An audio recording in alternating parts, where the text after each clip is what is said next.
Once you regain your sight, it is very hard to go blind again. The programming and brainwashing runs so subtly deep that we have all come to associate the notion of ancient with underdeveloped, less technologically advanced, and believers of mysticism. Consider the structures built throughout history.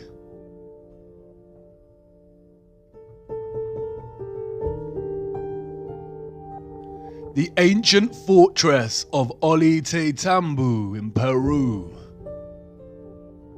These huge stone blocks are made from granite. They weigh between 40 and 120 tons, or between 36,000 and 120,000 kilograms. The world record for the deadlift in the weightlifting world is 500 kilograms.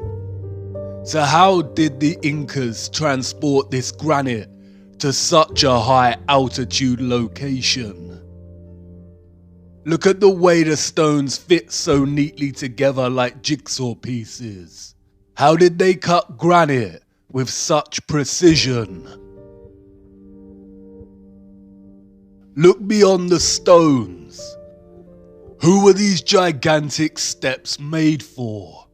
And by who? Babalovo Palace and its bath. This bath was allegedly created from a 160-ton piece of granite. 160 tons is 145,000 kilograms. The bath structure today weighs 48 tons, or 43,000 kilograms. They say it took the artist 10 years to create. But look, how perfect its curved structure is, and the upper rim of the bath. Yeah, right.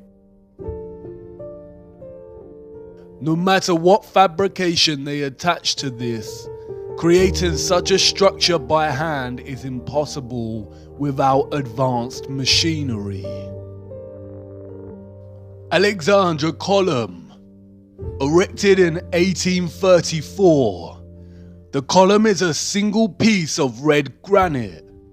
It weighs 600 tons, or 540,000 kilograms. Again, how did they lift this in the 1830s, and how was it carved to such perfection? Look at the intricacy displayed in the statues of Capella San Severo. These were allegedly crafted in 1753. It is obvious this is not handcrafted. Cutting through a single piece of pure marble with such perfect precision and attention to micro detail is impossible without some kind of advanced machinery. History as we know it is a lie. These all point to civilizations with advanced technology. The photographs of Stonehenge and the Temple of Abu Simbel tell us to be skeptical of other historical structures, such as the pyramids. It is likely that the pyramids are not as old as we are told, and they could have been constructed by anybody, and at any time during history. It is likely that they were all constructed more recently with two primary purposes in mind: to deceive us, and as a ritualistic place of worship, honouring their satanic gods. The first power tool, we are told, was not invented until 1895, and the first electric lamp in 1879. So how was this architecture crafted and constructed?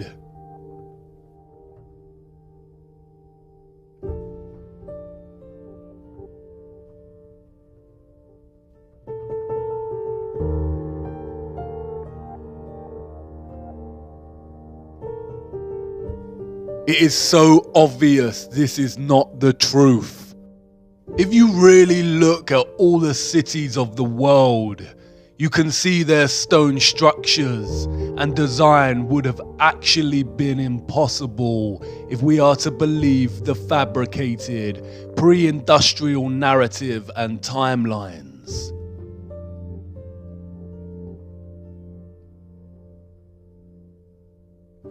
There is an abundance of compelling photographic and structural evidence suggesting that the civilizations of the world experienced a cataclysmic mudflood in its recent history, which buried many cities.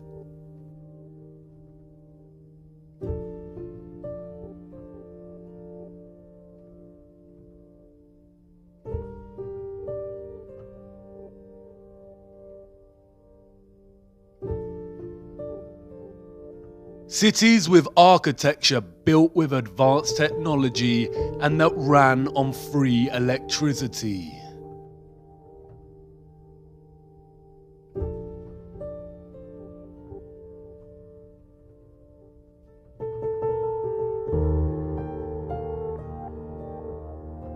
There also exists evidence of a worldwide nuclear war somewhere between 1780 and 1815. It all points to an early 19th century worldwide reset through depopulation.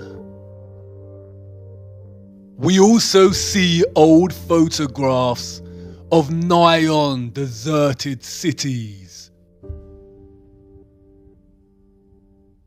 and of birthing stations and orphan trains, suggesting they needed to repopulate large areas of the world at some point.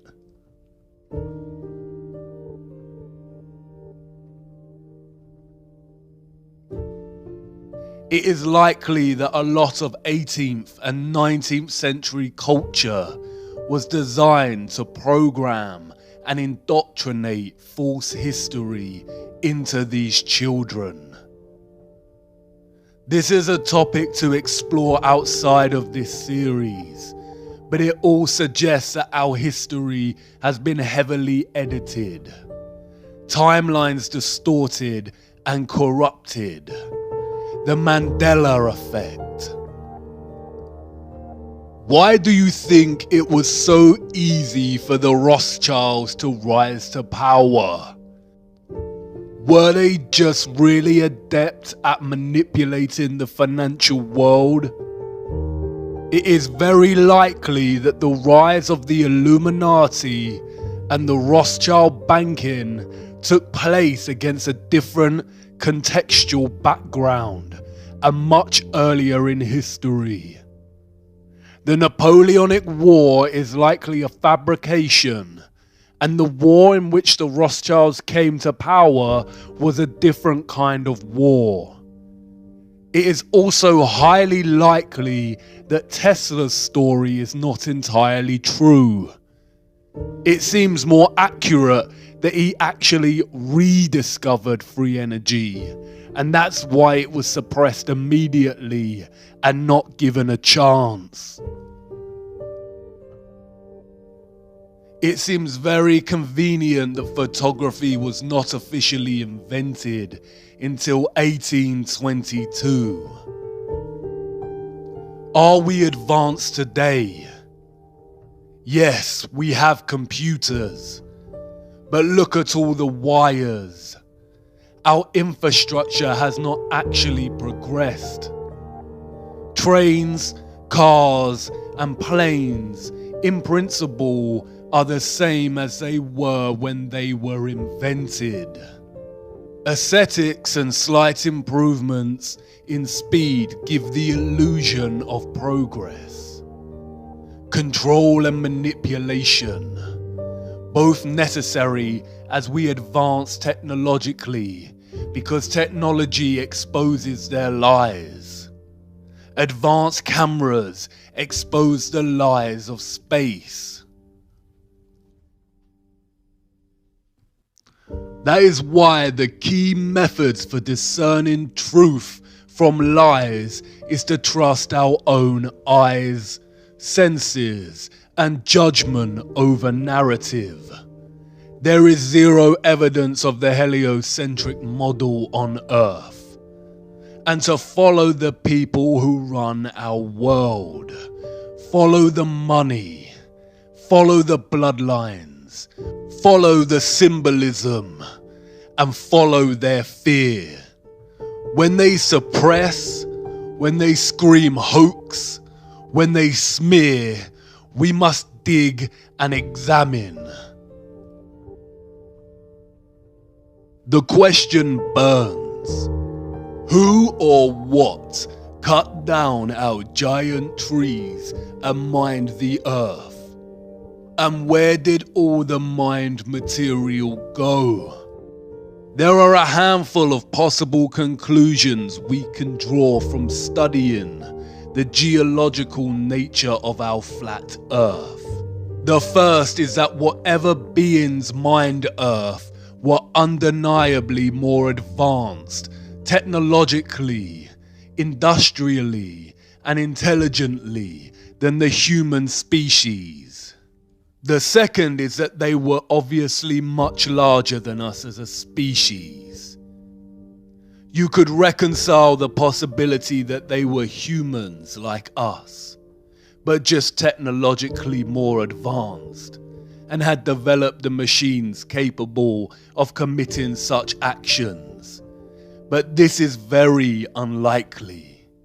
Mythological stories of giants abound in our culture, and these tales can be found in every single culture throughout history. In the Christian and Jewish biblical texts, we find accounts of the Nephilim. In ancient Greece and Rome, we have giants and titans. In the Quran, we have the people of Ad. Giants are present in scripture, mythology, oral history, folklore, literature, and movies. The Book of Enoch speaks about fallen angels, or the Watchers, beings that came from a realm above the firmament and began to interbreed with humans. And they became pregnant, and they bare great giants, whose height was 300 ells, who consumed all the acquisitions of men. And when men could no longer sustain them, the giants turned against them and devoured mankind. And they began to sin against birds and beasts and reptiles and fish, and to devour one another's flesh and drink the blood. The canonical Bible gives us the same account, this time naming these giants as the Nephilim.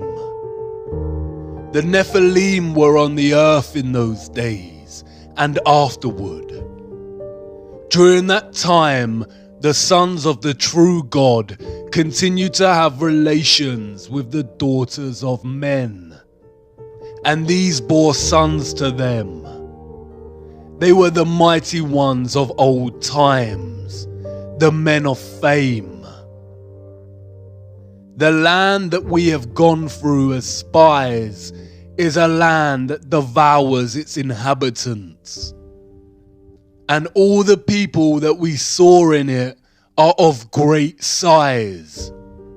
There we saw the Nephilim, and to ourselves we seem like grasshoppers, and so we seem to them. It would be naive to think the ancient texts have not been edited, or books of scripture hidden. The Vatican Apostolic Archives are highly secretive vaults containing thousands of texts inaccessible to the public. Even Wikipedia gives credence to the enormity of these vaults, stating that they contain 53 miles of shelving. What is important to remember is that the biblical texts also contain chronicles of their God, of their Lucifer.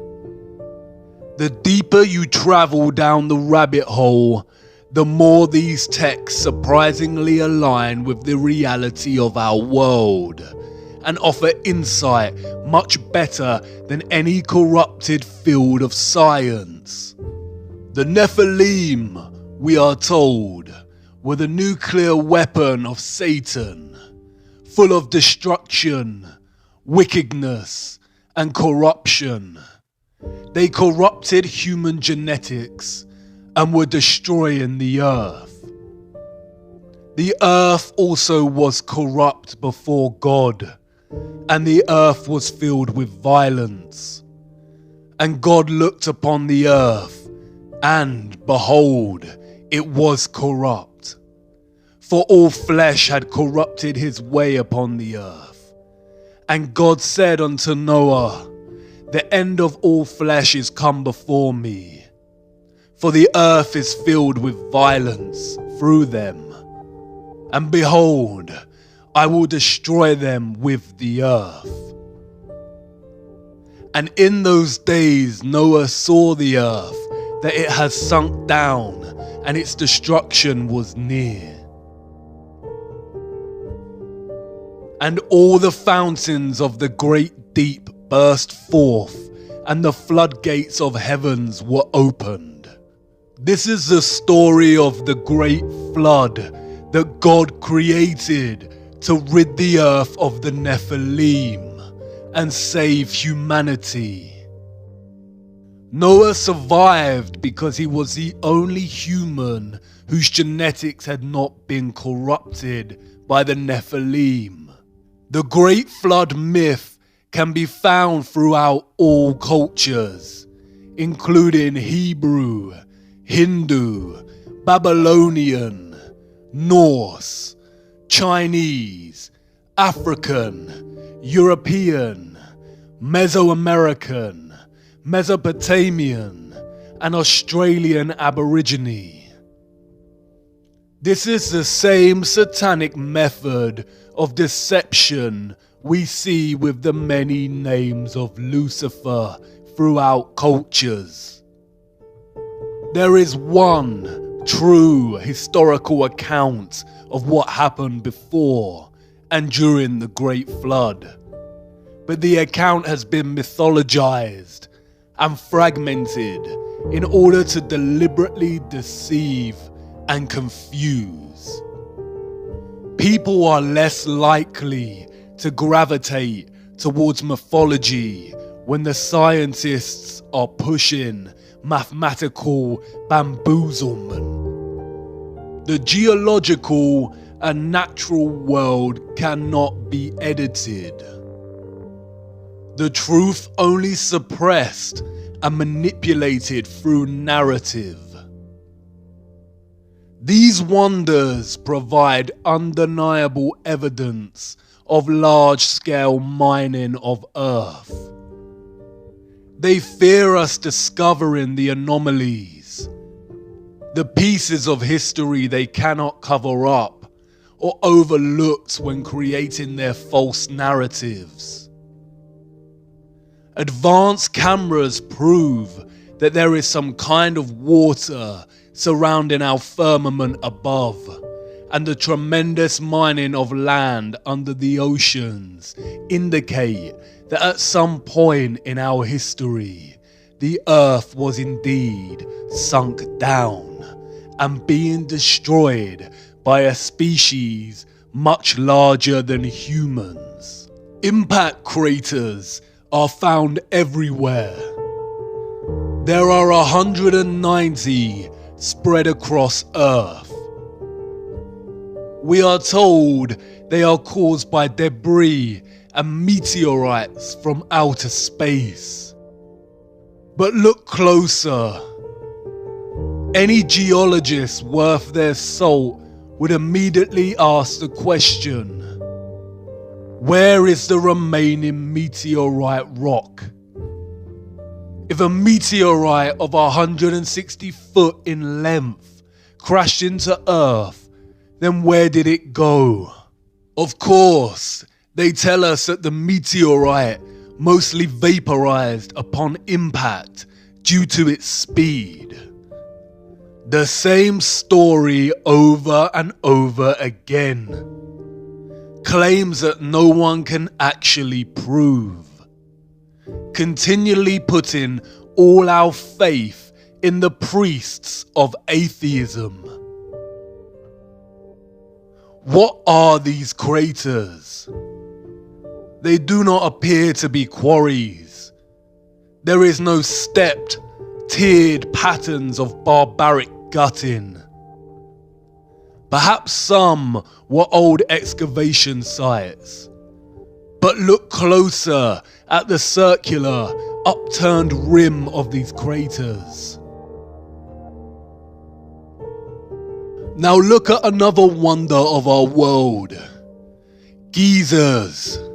Springs that occasionally eject turbulent torrents of water.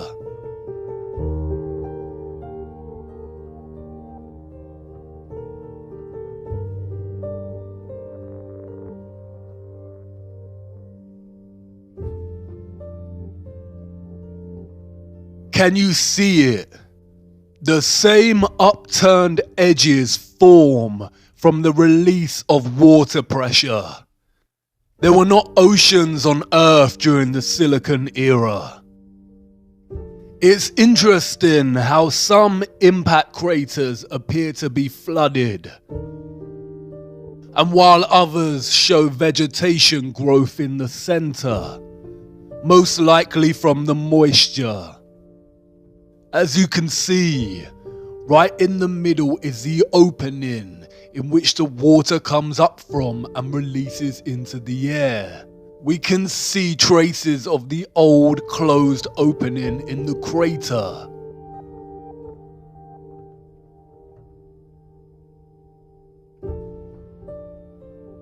The microcosm and the macrocosm.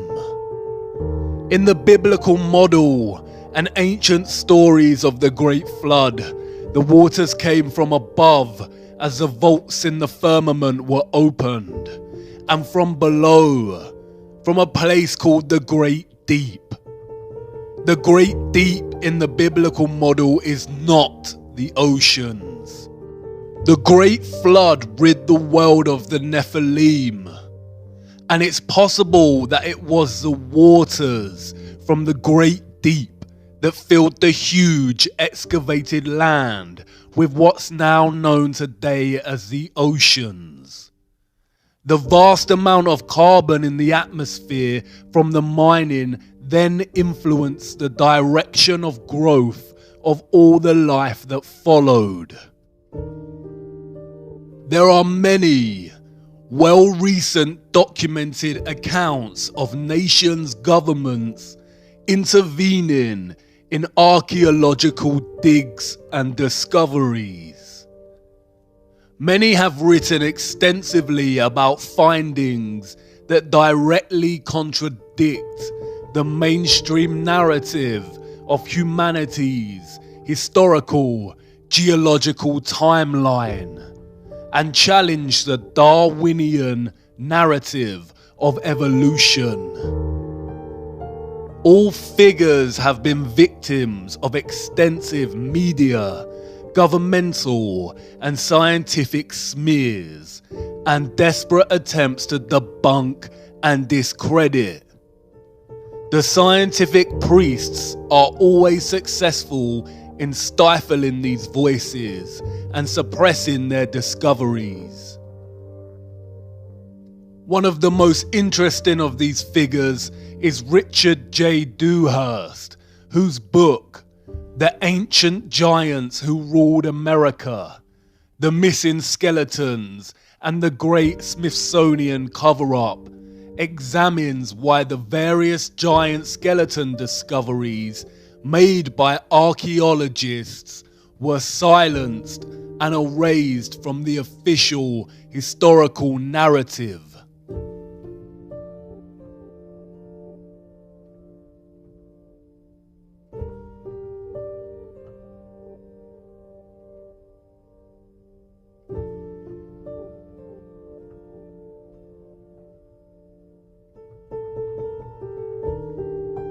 The idea of giants or of the Nephilim existing in our past seems stranger than fiction. Our satanic matrix programming kicks in, and the immediate reaction is to dismiss.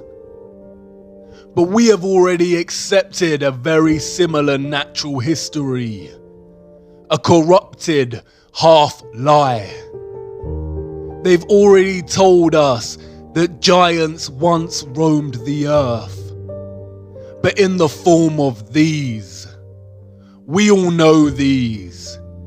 And it was a meteorite that supposedly wiped this species out. Can you see how they have corrupted a real truth and told us in their indirect way? Dinosaurs probably did exist, but not in the narrative or timeline they've given us. In a world of enormous silicon trees, there will be so much oxygen in the atmosphere. Because of this, living life would grow to immense heights and sizes. All life back then was a lot bigger than it was today. Because of the oxygen, living creatures would also have lived much longer lives, some for hundreds of years. If giants did once exist, then why lie and hide it from us? Simply because it completely destroys the theory of evolution. It is no secret that Charles Darwin's grandfather, Erasmus Darwin, was a Freemason, as was the entire family's male lineage. Erasmus was not just any Freemason. He was a 33rd degree Freemason, the highest rank of the organization. The number 33 is highly satanic, used throughout their symbolism and rituals. Not only do the numbers produce their beloved 6 when added together, but 33 is also a direct allusion to the age Christ was when he was crucified, always mocking that which directly opposes their God. Darwin's theory of evolution is just that, a theory. The double standards are outstanding. Darwinism has always carried the title, the theory of evolution, just like gravity is the theory of gravity. But their scientific theories are forced upon us from birth and taught in our education systems as truths. When a conflicting theory arises, they are usually classified as conspiracy or pseudoscience. We need to wake up. The fact remains that Darwin's theory of evolution has never been proven. Just like gravity, we do not actually witness evolution taking place. There is literally no evidence of species evolving. We just have to have faith that at some point, millions of years ago, it took place. They have never found the missing link between humans and monkeys, and all subsequent militant work by figures such as Richard Dawkins and David Attenborough is nothing more than satanic programming and propaganda. I too was brainwashed by Dawkins' The God Delusion, a stupid mistake. Throughout the last century, scientists have desperately tried to find proof of evolution, enforcing so-called discoveries to the point of invention. They have claimed to have found a jawbone of the missing link, what is referred to as the Piltdown Man. For the next 40 years, scores of scientific articles, artistic reconstructions, and over 500 doctoral theses were written on this subject. But in 1953, tests proved conclusively that the Piltdown skull was actually human and only a few hundred years old, while the lower protruding jaw was from a recently deceased orangutan. A deliberate hoax. They lie. The 33rd degree Supreme Council of Freemasonry was held in Paris. Revealed in the minutes of their meeting is their promotion of evolution as science, while they themselves mock the theory. The minutes read, "It is with the scientific theory of evolution in view that we are constantly, by means of our press, arousing a blind confidence in these theories.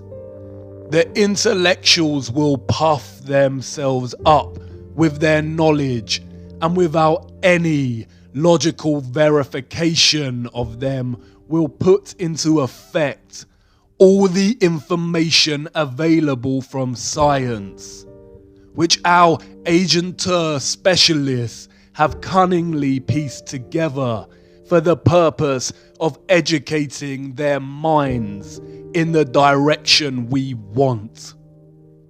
Do not suppose for a moment that these statements are empty words. Think carefully of the successes we arranged for Darwinism. Darwinism had two objectives. The first, to dislocate the notion of creation as a real possibility, much like heliocentrism. And the second, to create social Darwinism, the idea of superior races and social classes, propelling humankind into some false belief that they must succeed and beat all competition. Social Darwinism became one of the driving ideologies behind fascism, communism, capitalism, and eugenics. It is in direct conflict with the teachings of Christ. Real consideration needs to be given to the reality of the Luciferianism at the heart of the entire social, economic, cultural, and historical fabric that governs our everyday world. Real consideration needs to be given to why such evil is being committed to children on a grand scale. A select group of very rich, elite people who also happen to be psychopaths is one thing. But this is more than that. The crux of it is this. Lucifer worship, satanic slave control of the human population, and crimes against children could exist without the need to deceive us with heliocentrism. The fabrication of heliocentrism comes with great risks for the satanic cabal as our own personal technology advances.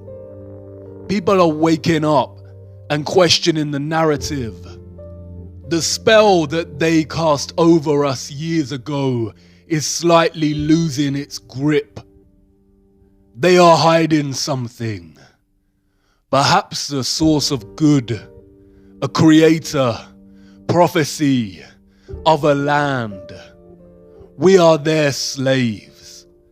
They continually lie to us, committing crimes against humanity in the name of their Lucifer, while we are kept slaves, making them rich and supporting their twisted democracy. The possibility of other lands and planes of existence that they control or are controlled by is very probable. Whether accounts of the Nephilim are truly accurate, it is not possible to say. Admiral Byrd did state that there is land beyond the South Pole.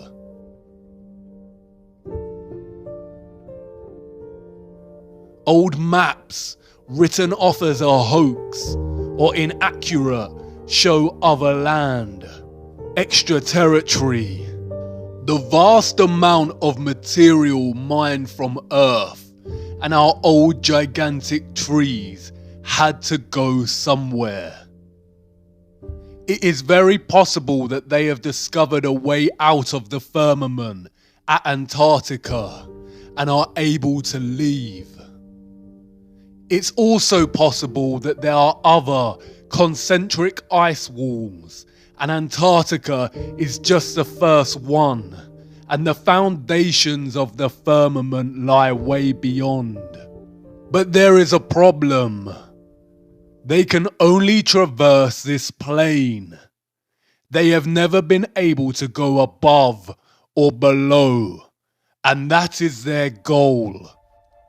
The more you look closer, the more troubling it becomes, and the more it all aligns with the Christian biblical texts.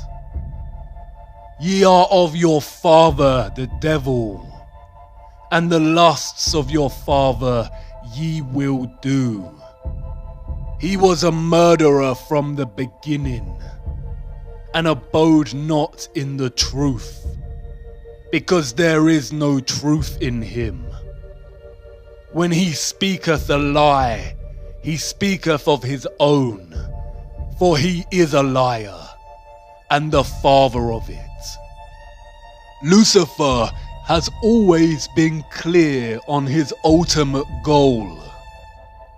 I will ascend above the heights of the clouds. I will be like the Most High. The Tower of Babel, the story on how the different languages of the earth came to be. Nimrod, a Luciferian gigantic king, built the tower to reach up upon heaven, to reach the firmament and be like the Most High. God saw what they were doing and broke the tower, and scattered all people over the earth, and divided them by different languages, so they may not attempt this again. The broken Tower of Babel, the European Union Parliament building, in direct opposition to what God said not to do, unite all nations. The EU, a branch of the United Nations. Our minds programmed and manipulated by the media to think this could ever be a good thing. Union of all, a utopian lie to advance the Illuminati satanic agenda of a one world government. Their new world order, Novus Ordo Seclorum, the uniting of nations under one government, under one world currency, one world military, one world religion, the end goal, all potential threats to their system dissolved, complete control over the human slave species. A new world order. A new world order. A new world order. A new world order. New world order. And a new world order. A new world order. A new world order. A new world order. A new world order. A new world order. A new world order. A new world order. World order. A new world order. As I've told you before, because I love it so much, Novus Ordo Seclorum, a new order for the centuries, for the ages, forever. The international order. Global governance. Global governance. Global governance. Global society. Global influence. And people talked then, in 1990, of a new world order. The reference to the Tower of Babel signals another motive, a more sinister one. Lucifer's goal to ascend like the Most High. They have been trying to breach the firmament for years. Operation Dominic and Fishbowl were attempts to nuke the firmament. Although we weren't able to shatter that highest, hardest glass ceiling this time, thanks to you, it's got about 18 million cracks in it. The mysterious Libyan desert glass, scattered over hundreds of kilometers in the Sahara Desert. This mysterious glass puzzles scientists. Some theorize that it is formed from nuclear explosion. The glass is nigh on pure silica and is so strong it has a melting point of 1,600 degrees. Crystal remains. But of what? The trees? Maybe not. How many cracks did she say are in the firmament?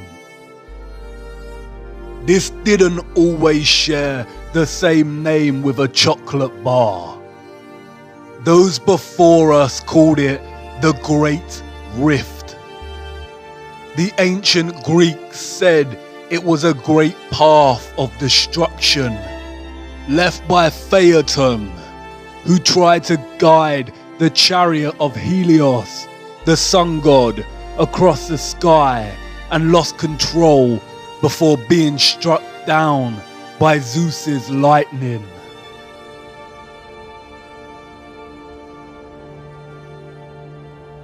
They've been trying to breach the firmament for thousands of years.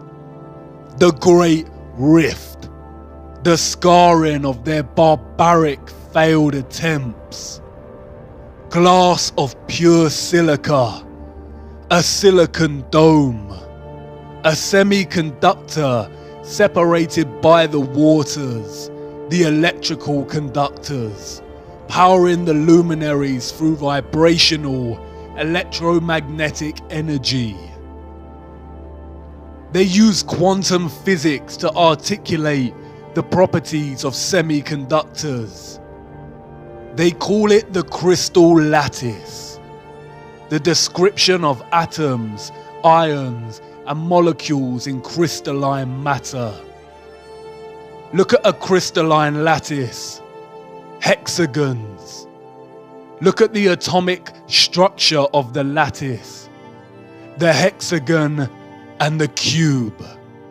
The crystalline unit cell of the cube is the most common shape found in crystal. What do they know? What energetic field of darkness are they worshipping, giving their energy to, and sacrificing children for? And then there is this. They are doing it right now while we sleep. CERN. The Large Hadron Collider.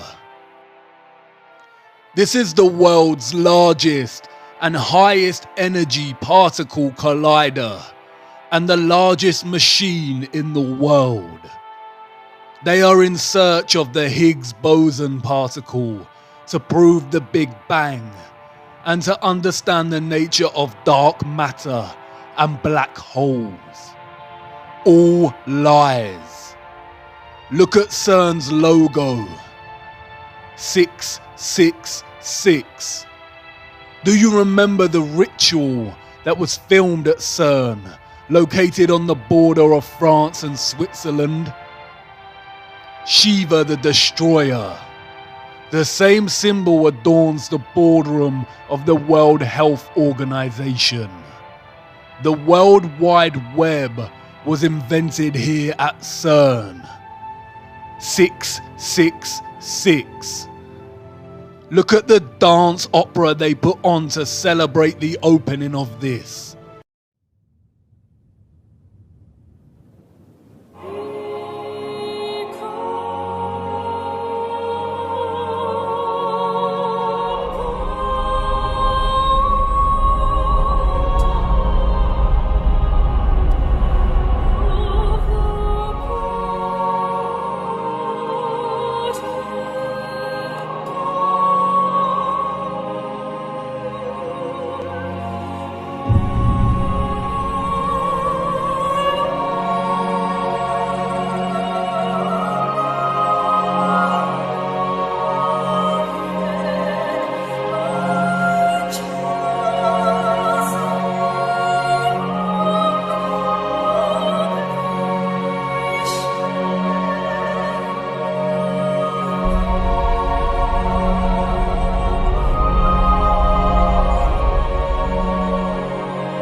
These are supposed to be scientists. This is a ritual full of Luciferian imagery. Lucifer, oh how you fell. Look, Shiva's dance of destruction. And the fifth angel sounded, and I saw a star fall from heaven unto the earth, and to him was given the key of the bottomless pit. And they had a king over them, which is the angel of the bottomless pit, whose name in Hebrew tongue is Abaddon, but in the Greek tongue hath his name Apollyon. Apollyon, Apollo again, the moon landing missions. The town in France where CERN is located is called Saint-Jean-Pied. The name Pulley comes from the Latin Apolliasum, and it is believed that in the Roman times a temple existed in honor of Apollo, right here where this French town is situated. And the people who live there believe that it was a gateway to the underworld. What did God banish to the bottomless pit? The souls of the Nephilim. You've seen this geometry before. The 8-spoked wheel. It is the wheel of time.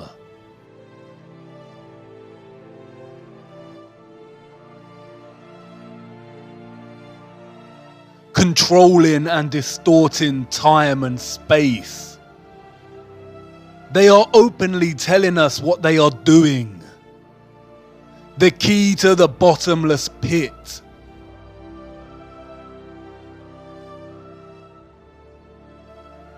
They are trying to open a portal to another realm or bring something out into our realm. The bottomless pit. They are trying to let something out. And the Pope is ready to welcome extraterrestrials.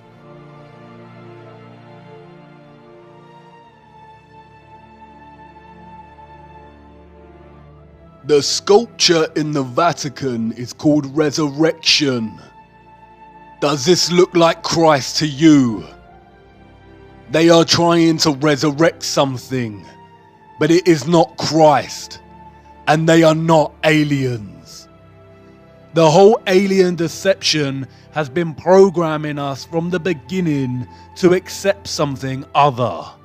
Some kind of life that is not human, but something else.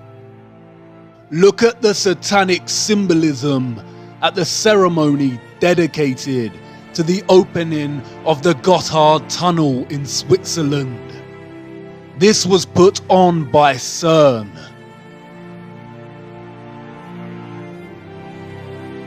Did you really think it was just a stupid Netflix series? And look who it is. Up to no good. Alice. Desperately trying to go into or get out of Wonderland. They are telling you what they are doing with Alice. Trying to go down into the rabbit hole. Into the bottomless pit. Through these experiments, they discovered something called the Rainbow Universe and Rainbow Gravity. More nonsensical bamboozlement concealing what they are really looking for. Return to ancient Norse cosmology. Can you see it? A rainbow bridge connecting our flat earthly plane, which they called Midgard, with another realm, a realm underneath.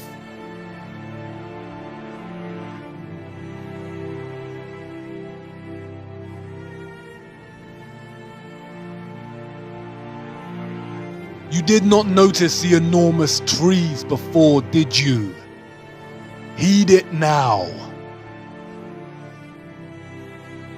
The underworld they called Hell and Niflheim.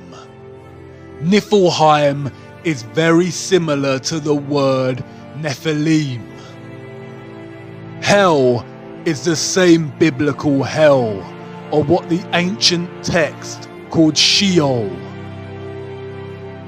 The Rainbow Bridge also connects to Valhalla, the city of Asgard, or what is known as Heaven, a path to ascend to the Most High.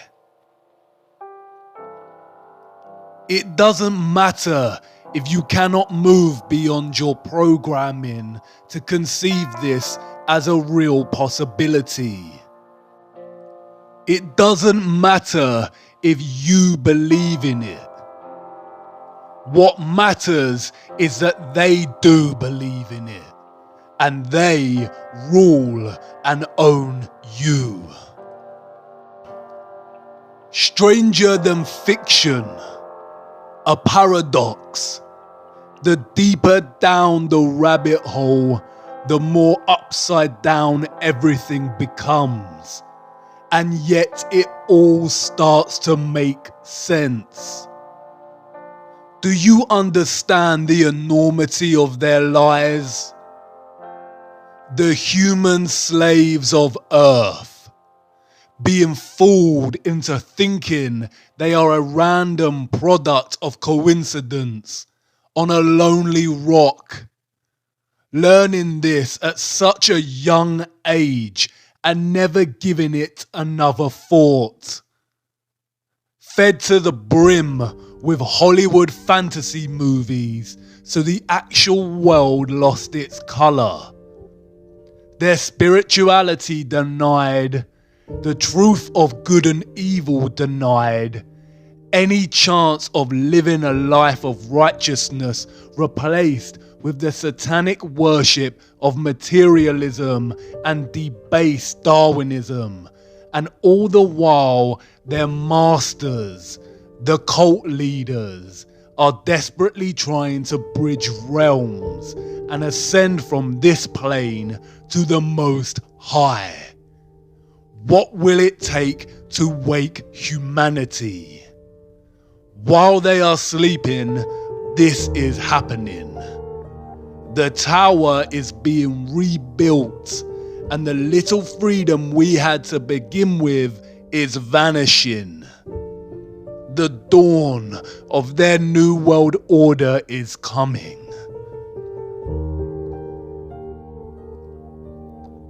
But I know you've stirred, viewer, and I'm grateful for it. Now is not the time to lose faith. We have to tumble down one last rabbit hole before I let you go. What I am going to show you should restore your faith and hope. Come on now, our final stop has arrived.